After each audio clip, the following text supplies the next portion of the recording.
Selamat menonton kembali di channel Borneo Trader. Bagi Bapak Ibu dan teman-teman yang baru pertama kali menemukan channel Borneo Trader di YouTube, saya ucapkan selamat menonton dan selamat bergabung. Seperti biasa, di sore hari ini, di akhir pekan ini, saya akan menganalisa lagi untuk perkembangan pergerakan indeks untuk seminggu ke depan, dan juga ada 5 saham yang akan saya analisa hari ini, saham-saham yang di-request oleh Bapak Ibu dan teman-teman di channel YouTube dan juga di grup Telegram Borneo Trader. Yang pertama PNLF, kedua EKAT, ketiga ERA, keempat BSDE, dan kelima BDMN. Kita langsung saja ke indeks. Indeks seperti analisa saya hari Kamis, kemungkinan besar indeks akan rebound terbatas di hari Jumat, dan ternyata benar. Di hari Jumat indeks naik tipis ya, 0,41% ke level harga 5.059. Dan Bapak Ibu bisa perhatikan asing kembali net sell hari Jumat sebesar 996 miliar. Kita langsung saja ke teknikalnya. Secara teknikal, indeks masih perlu hati-hati walaupun hari Jumat rebound terbatas disertai volume, ya masih ada potensi indeks ke bawah ya. Tapi kalau hari seminggu ke depan indeks mampu tutup di atas 5.100 ya cukup bagus. Tapi kalau selama seminggu ke depan masih bermain di bawah 5.100 ya memang arahnya maksimal ke 4.800. Jadi seperti itu ya untuk indeks. Tapi kalau punya saham-saham watchlist yang sudah di area support kuatnya ya bisa aja spekulasi buy. Disesuaikan aja trading plan-nya, titik cut loss-nya, dan target profitnya. Terlihat juga MACD makin menipis ya, bar chart di bawah 0. Nah, indikator garis biru juga mulai melandai. Semoga minggu depan mulai confirm melandai dan bisa naik ya. Indeks minimal dia harus tutup minggu depan di 5.100 baru ada potensi bagus indeks. Jadi seperti itu. Langsung saja kita ke saham pertama. Saham pertama ada PNLF yang pada hari Jumat ditutup naik tipis 0,54% ke level harga 185. Langsung saja kita ke teknikalnya.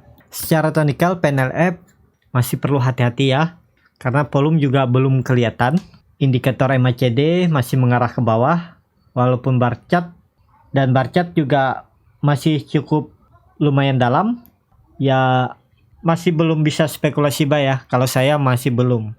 Kecuali PNLF sudah naik di atas 190 ini, di EMA 60-nya ini, kalau disertai volume bisa spekulasi buy. Cut loss-nya di bawah 180. Jadi seperti itu. Kalau strategi saya beli EKAT, beli di minimal beli di 192, cut loss-nya di bawah ini di 179 atau 178 di 6,9% dengan potensi profit. Kalau beli di 91 terdekatnya aja ke EMA 150 di 198 itu potensi profitnya di 3,51%. Tapi kalau mampu breakout, Bapak Ibu bisa pasang target di resisten kuatnya, resisten sideways di 205 itu sekitar 7%. Jadi hampir sama ya. Bisa dikatakan ini juga seperti ini karena masih di pertengahan ya. Kalau mau wait and see dulu ya nunggu di bawah juga bisa. Nunggu di area 170 sampai 165 ini bisa spekulasi buy. Cut loss-nya di bawah 157 di 155 atau 154. Atau kalau Bapak Ibu mau buy on breakout, belinya di atas 205. Kalau Bapak Ibu bisa perhatikan ke depannya nanti kalau PNLF breakout dari 250 disertai volume bisa spekulasi buy dengan target arah. Kalau confirm breakout 205 itu arah PNLF ke 220 terdekatnya ya, dan bisa ke 235. Di situ ada gap yang terbentuk saat penurunan PNLF di bulan Maret. Jadi seperti itu aja ya untuk PNLF, perlu hati-hati. Yang punya barang di daerah atas bisa cut loss di 178 sampai 176 di arah situ tadi, seperti titik cut loss kalau buy PNLF di harga 191. Ya, langsung saja kita ke saham kedua. Saham kedua ada EKAT yang pada hari Jumat ditutup naik tipis 0,41% ke level harga 1.230. Secara teknikal EKAT juga cukup menarik ya. Bermain sideways di area resisten atau di area pucuk. Kalau mau spekulasi buy ya bisa aja ya Bapak Ibu.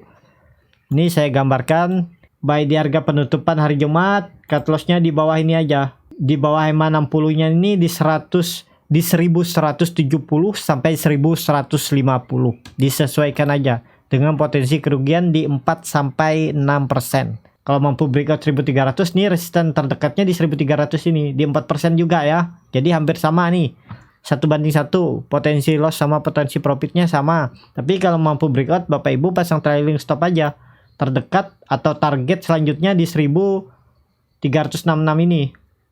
Di 9% ya. Jadi seperti itu untuk ECAT. Tapi perlu hati-hati kalau dia breakdown dari 1170 ini, arah ECAT ke 1000 lagi ya. Dan dilihat juga kekuatan juga mulai sudah tidak kelihatan. Volume kecil. Terlihat juga MACD masih mengarah ke bawah ya. Walaupun ada berpotensi untuk melandai di area garis 0 ini ya. Karena Bapak Ibu dan teman-teman bisa perhatikan, bar chart di bawah 0 juga makin tipis ya. Nah, jadi kita lihat aja. Kalau yang mau spekulasi buy ya bisa aja seperti analisa saya sebelumnya tadi, cut loss-nya di 1170 sampai 1150. Take profit terdekat ada di 1300, terjauhnya ada di 1365 di resisten higher high-nya. Jadi seperti itu aja untuk ECAT. Yang punya barang di area atas bisa cut loss di harga cut loss saya tadi di 1170 sampai 1150. Karena kalau dia breakdown dari situ, arahnya seperti saya bilang tadi di 1000 ya. Jadi seperti itu untuk ECAT. Kita langsung saja ke saham ketiga. Saham ketiga daerah yang pada hari Jumat ditutup turun tipis 1,49%, kalau harga 1650. Langsung saja kita ke teknikalnya. Secara teknikal, ERA sudah mulai tidak ada kelihatan kekuatan untuk mencoba breakout dari EMA 20-nya. Nih, ya potensi ERA akan menutup gap di 1570 ya.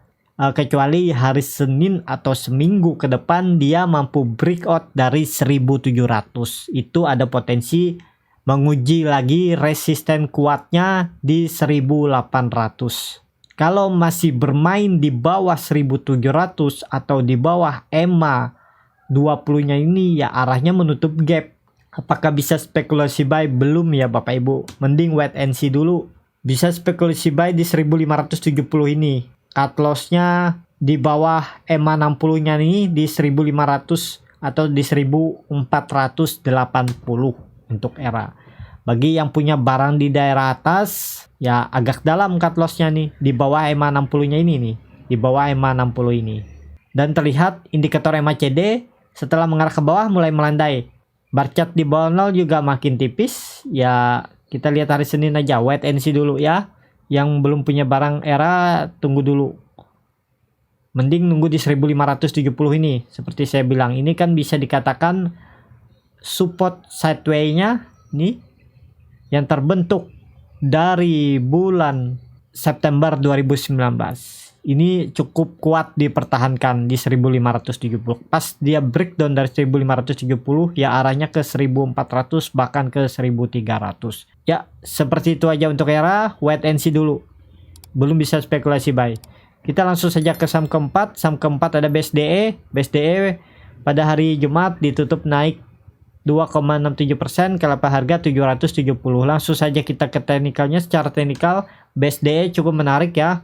2 hari saya perhatikan BSDE mencoba naik tapi terus ditekan ya. Dan terlihat di hari Jumat BSDE mampu breakout EMA 150-nya disertai volume tapi tetap ditahan dan tutup di bawah EMA 150. Kemana arah potensi BSDE untuk seminggu ke depan? Ya masih ada berpotensi mengunci dinamik EMA 150 dan resisten terdekat di 800. Itu arah BSDE untuk seminggu ke depan. Apakah bisa spekulasi buy? Bisa Bapak Ibu. Karena hari Jumat BSDE naik disertai volume.